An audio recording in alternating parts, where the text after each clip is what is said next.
Welcome. Something short and sweet on the Parsha this week, Parshas Vayechi, which contains the celebrated Birchas Yaakov, the blessings that Yaakov Avinu gave his children before he died.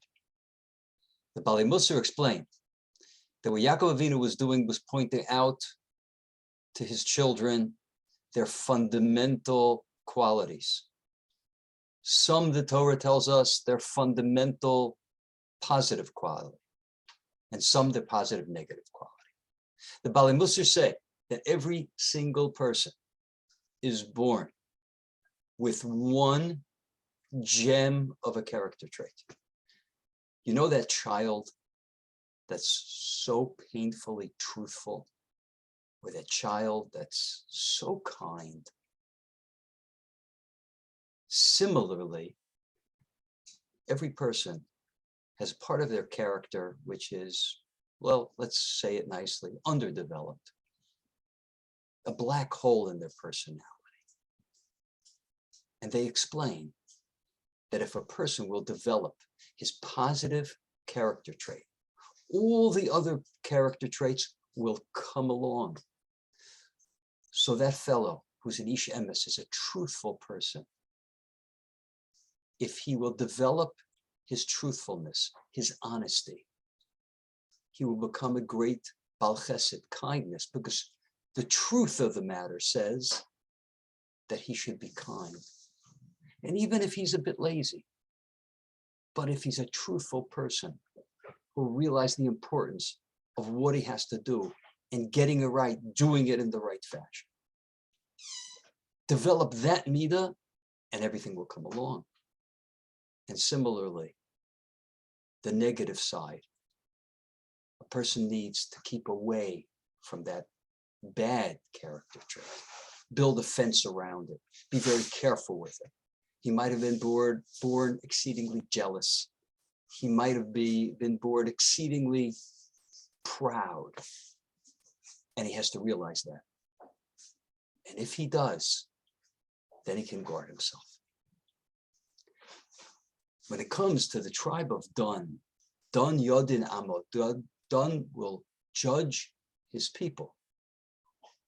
And Chazal tell us that Dan is a shofet.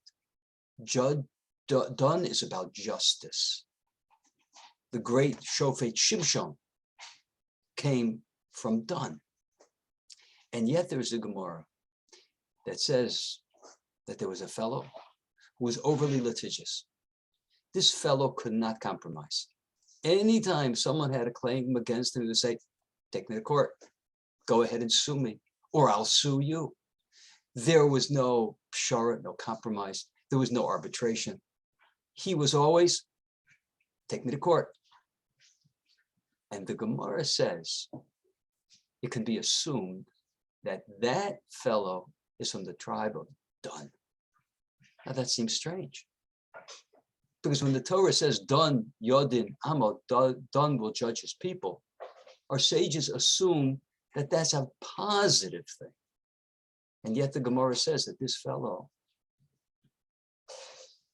overly litigious, a person who you cannot compromise with, he's from Shevet Dan. Is it positive or is it negative? So the Rosh Hashiva of Henrik Leibowitz Zatzal, he said so beautifully. This is another reason why we need to know who we are. We need to know that central positive trait. Because even a central positive trait can be used negatively. If a person overdoes it, a person is too honest. What does that mean? A person is too honest. How could you be too honest? But if a person always has to say, it's got to be just like this, or a person is kind to a fault, sometimes a person has to pull back. And so it is with the tribe of Dan. They were about justice. In their DNA was justice. And this particular fellow overdid it. He didn't know how to circumscribe it, how to rein it in, how to use it in the proper way. Fortunate is the person who understands himself, who knows what motivates him, who knows the blessing that he has and the potential pitfall that he might find. Have a great Shabbos. Thanks so much for listening.